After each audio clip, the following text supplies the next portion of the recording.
Hello guys and welcome back to my channel सिर्फ IAS।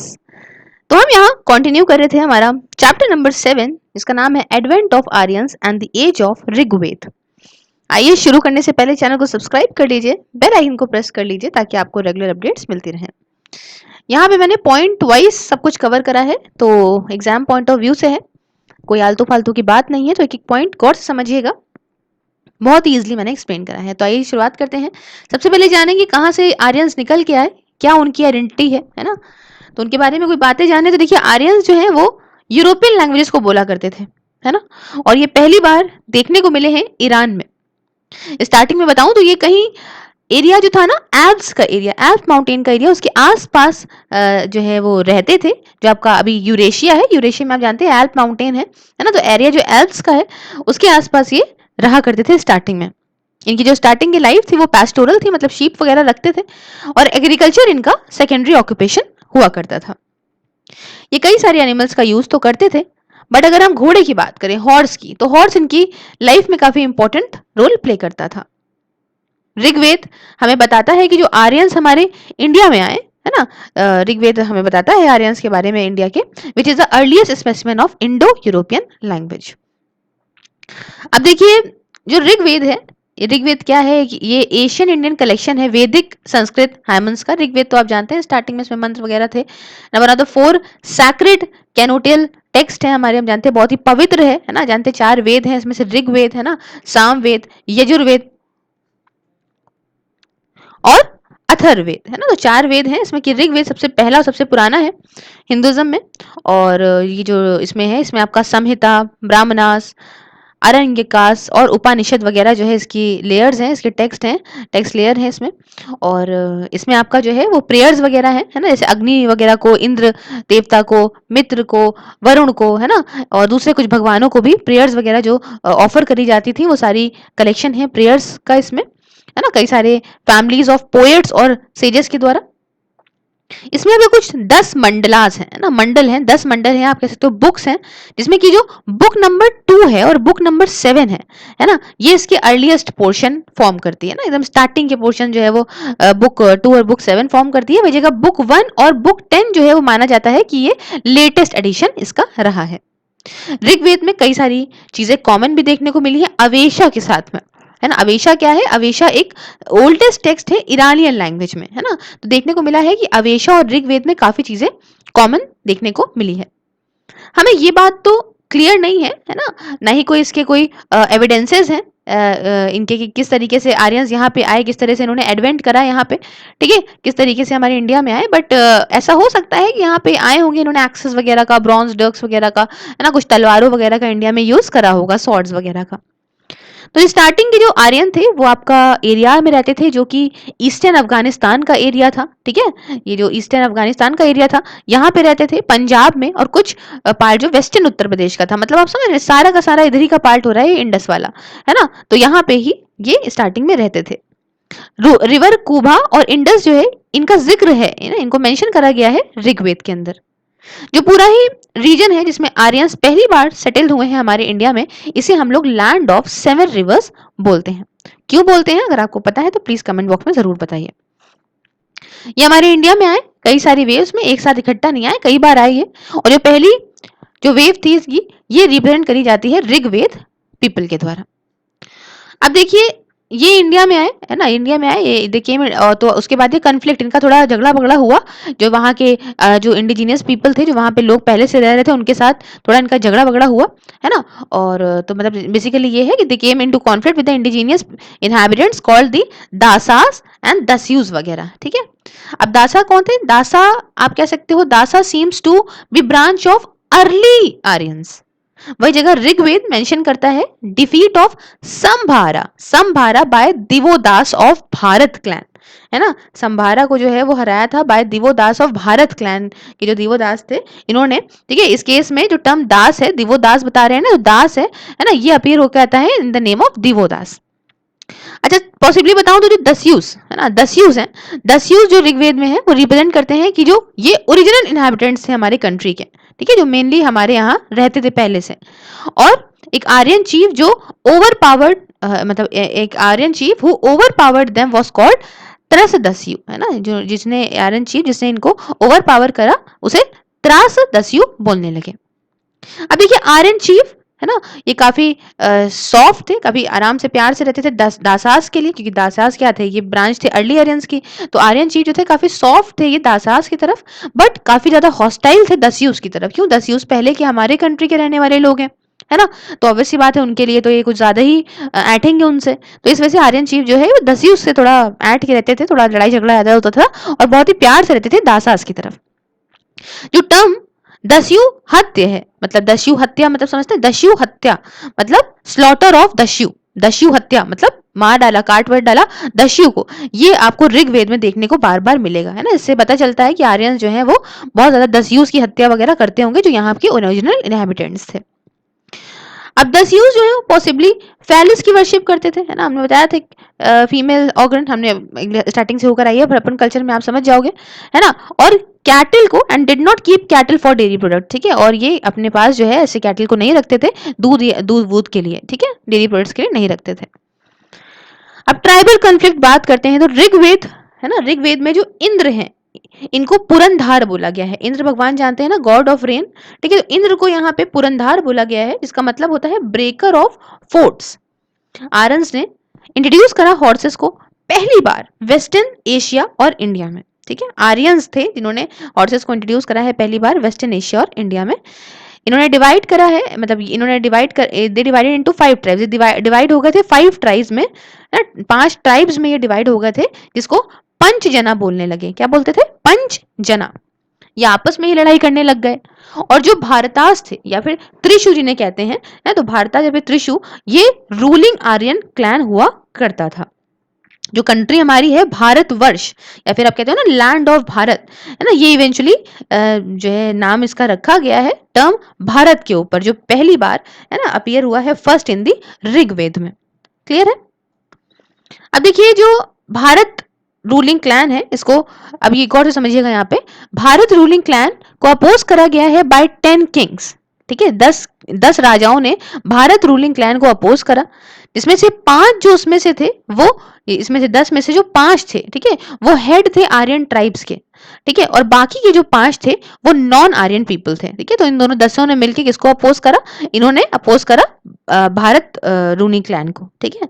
Battle को लड़ा गया आपस में, है ना, being Bharat on one side, एक तरफ कौन था? एक तरफ भारत था और दूसरी तरफ 10 किंग थे, इसलिए इसको बैटल ऑफ 10 किंग्स बोलते हैं, है ना। तो ये बात थोड़ी समझने लायक है आपके। ये जो लड़ाई थी इसको लड़ा गया ऑन द रिवर पुरुषनी पे, पुरुषनी रिवर पे करा गया, जो कि आपका आइडेंटिकल है विद द रिवर रावी के साथ में, है ना। इसने जो है वो जो है विजय प्राप्त हुई सुदास को, या और एस्टैब्लिश करा इसने सुप्रीमेसी भारतास की, ठीक है। तो यहाँ पे भारतास जीत गए और भारतास की सुप्रीमेसी आ गई। बदले में क्या हुआ कि, तो जब बदले में जब हो क्या रहा था कि in between the defeated tribes जो लड़ाई हुई और जिसमें जो ट्राइब्स हार गई, है ना, उनमें से जो मोस्ट इंपॉर्टेंट ट्राइब थी वो पुरुष थी, मतलब 10 लोगों को हराया गया है भारत के द्वारा। तो इसमें से जो है जो सबसे इंपॉर्टेंट ट्राइब थी, जो सबसे ज्यादा मजबूत ट्राइब थी, वो पुरु ट्राइब थी, है ना। और बाद में क्या हुआ कि जो भारत है ना, जो भारत था, उसने यहाँ पे भारत ट्राइब ने हाथ मिला लिया पुरुष के साथ में और एक नई ट्राइब बनाई, जो जिसका नाम रखा कुरूस, है ना। तो ये काफी इंपॉर्टेंट है, अभी आने वाले टाइम पे हम इसको समझेंगे। तो नई ट्राइब रखी, इसका नाम रखा कुरूस, है ना। ये देखिए यहाँ पे पॉइंट जो कवर हुए हैं ना, सिर्फ यूपीएससी पॉइंट ऑफ व्यू से हैं, तो कोई आलतू फालतू चीज नहीं है इसमें, तो सिर्फ पॉइंट वाइज चलिएगा, कुछ भी और इसके सिवा आपको एफर्ट करने की जरूरत नहीं पड़ेगी। फिर हम मटेरियल लाइफ की यहाँ पे बात करें तो हॉर्सेस हो गए, चैरियट्स हो गए, आर्म्स, ये सब बने होते थे ब्रॉन्ज से, और इन्होंने कॉपर का यूज करा है, जो कि खेतरी माइंस राजस्थान से इनको मिलता था। इनको काफी अच्छी नॉलेज थी एग्रीकल्चर की। प्लाउशेयर जो है ये बनाते थे लकड़ी से, वुड से। ये पैस्टोरल पीपल थे और ज्यादातर जो है वो इनकी जो लड़ाई वगैरह होती थी वो सेक ऑफ काउस के लिए, मतलब यहाँ पे जो है ये थोड़ा गैया बछड़ा, है ना, और ये सब शीप वगैरह की ज्यादा उस टाइप के लोग थे, तो मतलब इनकी लड़ाई किस लिए होती थी? यही गैया बछड़े के लिए होती थी, है ना। गिफ्ट्स वगैरह जो करे जाते थे प्रीस्ट को मतलब आपके जो है पंडित वगैरह को, ये कैसे करते थे? गैया दे दी, है ना, काऊ दे दी, या वुमेन स्लेव्स दे दिए, है ना। कभी भी लैंड वगैरह का मेजरमेंट में यहाँ पे गिफ्ट नहीं दिए जाते थे, ठीक है। लैंड, इससे पता चलता है कि लैंड जो है वो उसमें कोई वेल एस्टैब्लिश प्राइवेट प्रॉपर्टी उस समय तक नहीं थी। ऋग्वेद में कुछ बातें हैं जैसे कि आर्टिशंस एज कारपेंटर, ठीक है, चैरियट मेकर, वीवर, है ना, मतलब बुनाई खड़े करने वाला, लेदर वर्कर, पोटर वगैरह के बारे में यहाँ पे लिखा हुआ है ऋग्वेद में। एक टर्म है आयास, इसको यूज करा गया है कॉपर के लिए और ब्रॉन्ज के लिए। ये बात शो करता है कि जो मेटल वर्किंग जो थी वो इन लोगों को पता थी। हमें कोई क्लियर सबूत नहीं मिला है ट्रेड के एग्जिस्टेंस का। ये डाउटफुल है कि जो आर्यंस थे इनको ये सीज वगैरह, ओशन वगैरह को बारे में मतलब पता था कि नहीं था, है ना, ये बात तो डाउटफुल है। ये जो वर्ल्ड है समुद्र, है ना, मेनली एक कलेक्शन ऑफ वाटर को ही डिनोट करता है। तो आर्यन जो है ये सिटीज में नहीं रहते थे, है ना, ये फोर्टिफाइड अपने जहाँ पे है वहां पे सेटलमेंट में रहते थे। देख रहे हैं ज्यादातर कि ऑब्वियस बात है गाय वाय का सीन है, तो ये ज्यादातर सिटीज में नहीं रहते थे। अब देखिए PGW मतलब पेंटेड ग्रे वेयर, ये आप देखने को मिला है along with the late Harappan pottery in the, ये कहाँ पे देखने को मिला है, भागवनपुरा इन हरियाणा एंड पंजाब में।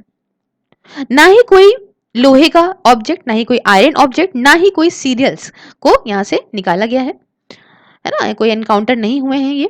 और कैटल बोन्स की बात करें तो ये आप देखने को मिले हैं, काफी ज्यादा क्वांटिटी में कैटल की जो है क्या कहते हैं हड्डियों को पाया गया है। और बहुत सारे सारे जो मिट्टी के मकान थे, मड हाउसेस को भी पाया गया है भागवनपुरा में, है ना। ये बात शो करता है कि जो फैमिलीज थी काफी बड़ी होती होंगी, है ना, तभी तो इतने जानवर पालते थे ये लोग और मिट्टी के बड़े बड़े मकान बनाया करते थे। अब ट्राइबल पॉलिटी की बात कर लें तो जो आर्यंस थे ऋग्वेदिक पीरियड में ये काम करते थे ट्राइबल चीफ्स के साथ में, है ना। ट्राइबल चीफ इनका मेन सेंटर में ट्राइबल चीफ होता था, है ना। और जो इतनी बढ़िया ये लीडरशिप करता था, इस लीडरशिप की वजह से, इतनी जो इसकी बढ़िया लीडरशिप होती थी वॉर के टाइम पे, इस लीडरशिप की वजह से इसको राजन बोलते थे, है ना। बाद में राजन को राजा बोलने लगे ना, तो ये वाला थे कि राजा की मेन लीडरशिप होती है। अब देखिए हालांकि जो किंग पोस्ट थी वो हेरिडिटरी थी, मतलब जो भी है बाप बेटा, बेटा बना, है ना, उसके बेटा बना, है ना, तो ये हेरिडिटरी थी। बट हमें कुछ पता चला है, कुछ ट्रेसेस भी मिले हैं कि इलेक्शन भी होता था ट्राइबल असेंबली के द्वारा। उस ट्राइबल असेंबली को समिति बोला जाता था, ठीक है। कई सारे दूसरे ट्राइबल असेंबली जैसे कि सभा, समिति, विधाता या जना वगैरह, ये भी ऋग्वेद में इन सब का नाम देखने को मिला है। औरतें जो थी मतलब जो विमेन थी, ये भी यहाँ पे, अब समझिएगा, विमेन भी अटेंड करती थी सभा को और समिति को इस टाइम पे, ठीक है। जो मोस्ट इंपॉर्टेंट फंक्शनरी था वो पुरोहित था, ठीक है। अब देखिए जो दो इंपॉर्टेंट प्रीस्ट हैं ऋग्वेद के, उनका नाम था वशिष्ठ और दूसरे का नाम था विश्वामित्र, है ना। विश्वामित्र तो आपने सुना ही होगा, काफी कहानियों में भी था, मेनका वाले हैं तो मतलब नाम जो है इससे आप याद कर सकते हो। अब देखिए सेनानी, सेनानी क्या होता था, सेनानी एक ऐसा इंसान था जो यहाँ पे स्पीयर, एक्सेस, है ना, स्वॉर्ड, मतलब ये तलवारबाजी करता था। सेनापति नहीं कहते, तो ऐसे सेनानी, कोई भी ऑफिसर यहाँ पे नहीं था कलेक्ट करने के लिए टैक्सेस को। जो प्रिंसेस थी, है ना, जो प्रिंसेस थे वो receive from the people voluntary offerings called bali, है ना, बलि जिसे बोलते हैं। तो बलि के तौर पे यहाँ पे लोग अपनी मनमर्जी से प्रिंसेस को कुछ जो है ऑफरिंग्स देते थे कि भैया देखो बलि के तौर पे, जो मतलब जो मतलब बलि के तौर पे नहीं, मतलब जो लोग जो है अपनी मनमर्जी से जो है ऑफर करते थे, मतलब चीजें देते थे प्रिंसेस को, उसे हम लोग बलि बोलते थे। अब देखिए जो ऋग्वेद है इसमें कहीं पे भी कोई भी ऑफिसर मेंशन नहीं करा गया है ना, ऑफिसर के बारे में नहीं बताया गया है, जो कि एडमिनिस्ट्रेटिव जस्टिस के लिए है, कि मतलब जो एडमिनिस्ट्रेशन देखता हो, है ना, प्रॉपर सब कुछ संभालता हो, इसके बारे में ऐसा कुछ नहीं बताया है ऋग्वेद में। स्पाइस मतलब आपका जो गुप्तचर होते हैं, ठीक है, इनको एम्प्लॉय करते थे ताकि जो है कोई चोरी या चमारी ना हो, है ना, चोरी वोरी ना हो, उसके लिए यहाँ पे स्पाइस को रखा जाता था, गुप्तचर को रखा जाता था। ऑफिसर्स जिनके पास अथॉरिटी होती थी पैक्चर ग्राउंड की, इन्हें हम लोग वज्रपति बोलते थे। अब बेटा ये समझिएगा, जो ये वज्रपति, ये सारे वर्ड्स होते हैं ना, ये मैंने इसलिए इतना हाईलाइट करे हैं बिकॉज एशियंट हिस्ट्री के क्वेश्चंस में मेनली इन वर्ड्स का ही मीनिंग पूछा जाता है ना। तो आपके लिए सबसे ज्यादा इंपॉर्टेंट यही है कि आप इन सबको पूछ लिया कि हु वाज वज्रपति, तो आपको पता होना चाहिए Vrajapati is a officer who enjoyed authority over a pasture ground, है ना। उसके Vrajapati led the heads of family, जिसे हम लोग कुलपास बोलते थे, ना। वज्रपति जो था वो ही यहाँ पे फैमिली को हेड करता था, जिसे हम लोग कुलपास बोलते थे, या फिर head of the fighting horse called gramanis to the battle. Gramani कौन थी? Gramani was the head of the village. ठीक है, याद रखिएगा ये चीज, काफी बार आएगी लेकिन फिर भी आपको बता दूं। यहाँ पे कोई सिविल सिस्टम नहीं था, ना ही कोई टेरिटोरियल एडमिनिस्ट्रेशन था कि मतलब एक टेरिटरी है हमारी, हम इसको एडमिनिस्ट्रेट करेंगे, या तुम्हारी है हम इसको, तुम उसको करो, ऐसा यहाँ पे कुछ नहीं था।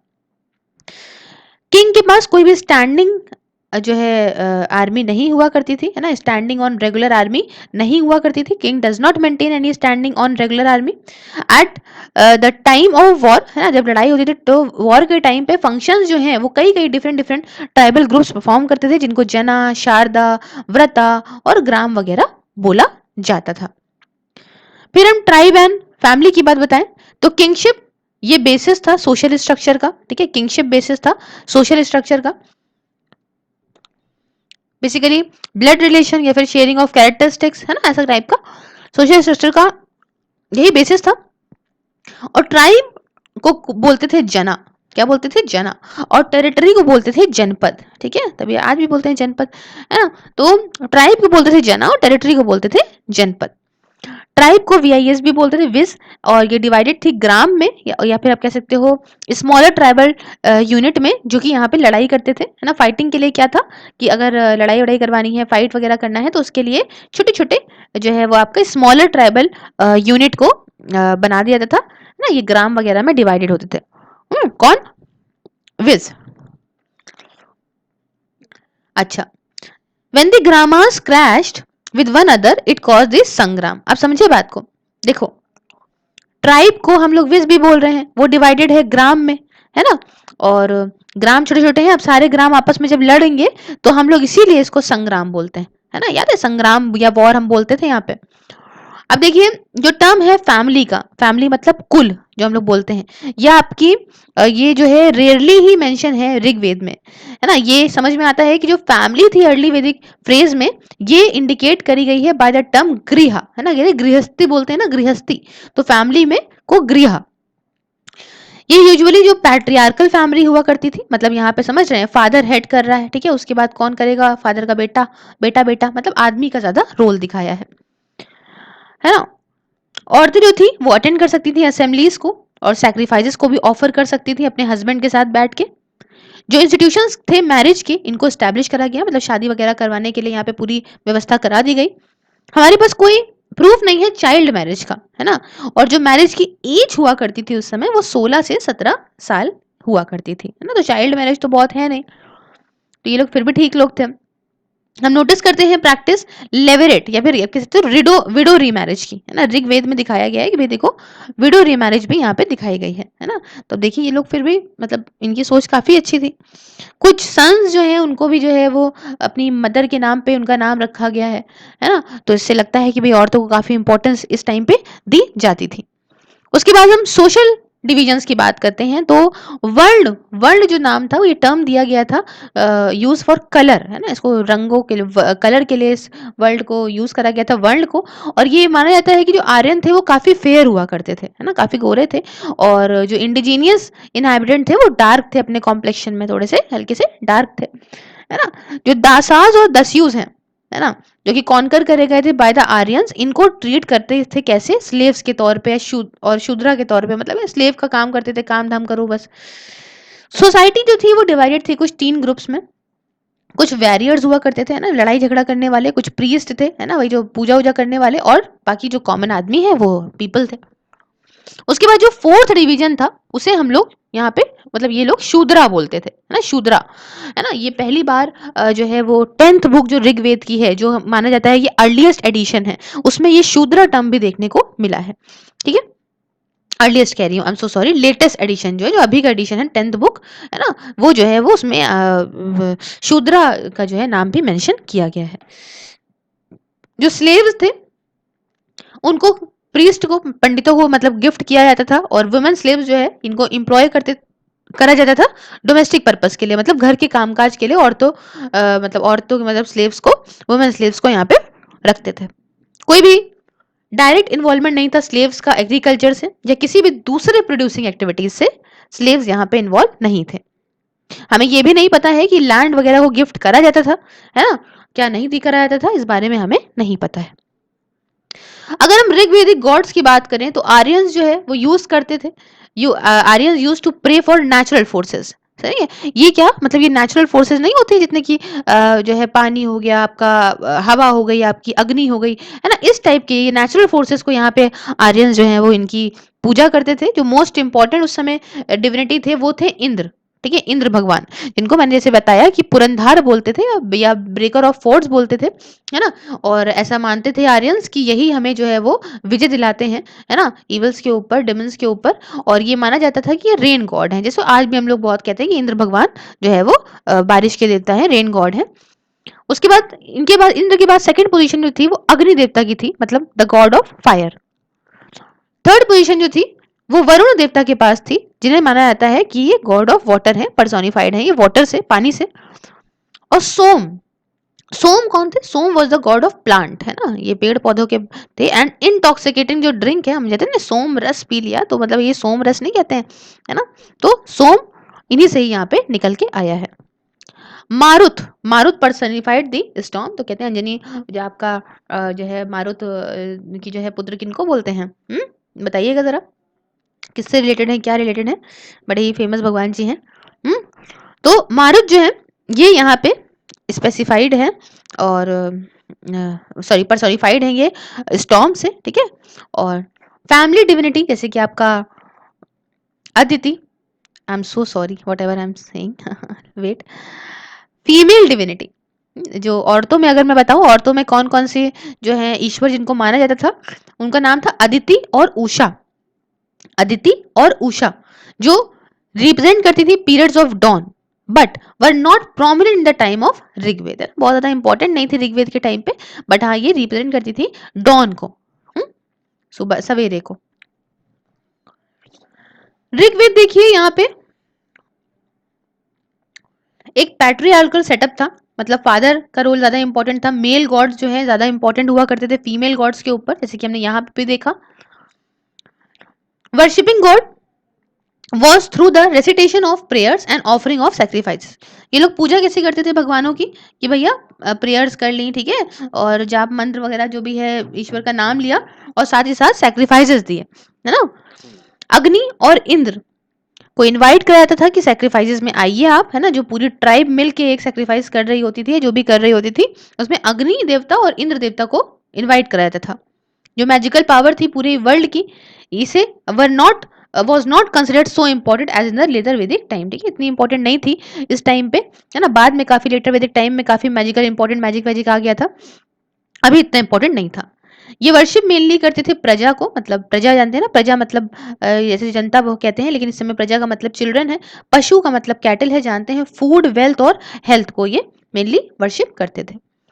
तो हमने इतना खूबसूरत और प्यारा चैप्टर कंप्लीट करा। अगर आपको वीडियो अच्छा लगा तो लाइक शेयर सब्सक्राइब जरूर करिएगा। और बाकी फेसबुक पे भी वीडियो देख सकते हैं आप, सिर्फ आईएएस के नाम से पेज है, लाइक करके देख सकते हैं। बाकी ट्विटर, इंस्टाग्राम, टेलीग्राम कहीं पे भी फॉलो करना चाहते हैं आप तो आराम से फॉलो करिए, सारे लिंक डिस्क्रिप्शन बॉक्स में। अपना प्यारा कमेंट बॉक्स में जरूर छोड़िए। और अगर आप ज्वाइन करके मेरी कुछ मेंबरशिप के पर्क्स भी पाना चाहते हैं तो आप ज्वाइन बटन को प्रेस करके यहाँ पे आप उसको पा सकते हैं। Thank you so much for discussion and supporting me. Have a wonderful day ahead. Take care.